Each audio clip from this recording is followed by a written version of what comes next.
Cette actualité vous est présentée en collaboration avec Cryptost Academy.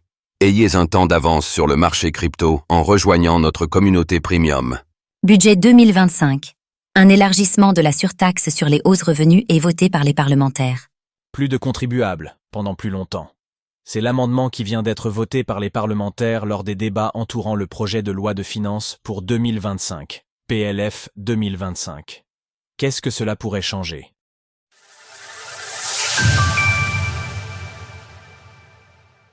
La surtaxe sur les hauts revenus modifiée à l'Assemblée.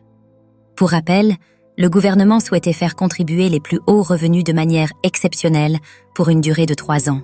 Mais pour certains députés, cela n'était pas suffisant. Ils ont voté hier soir pour un élargissement de cette taxe, afin qu'elle touche davantage de contribuables. Les députés ont également voté pour ce qu'elle ne soit plus considérée comme exceptionnelle, mais qu'elle soit pérennisée dans le temps. Une mesure portée notamment par le président de la Commission des finances, Éric Coquerel, LFI.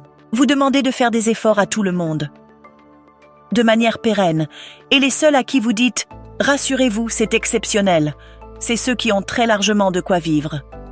La contribution sur les hauts revenus fait débat même au sein du camp présidentiel. C'est pourquoi les députés macronistes ont été dépassés par les votes de la gauche et du Rassemblement national.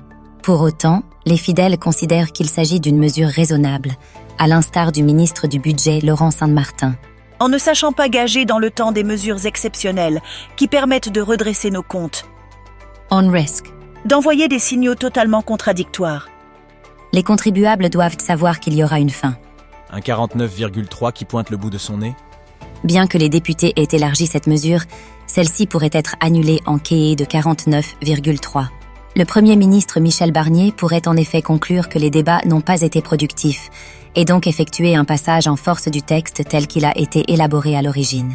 Alors que le Premier ministre a affirmé ne pas souhaiter une telle issue, elle est pourtant de plus en plus probable. Il y a 2 jours, Michel Barnier évoquait en creux cette possibilité dans un entretien auprès du Journal du Dimanche.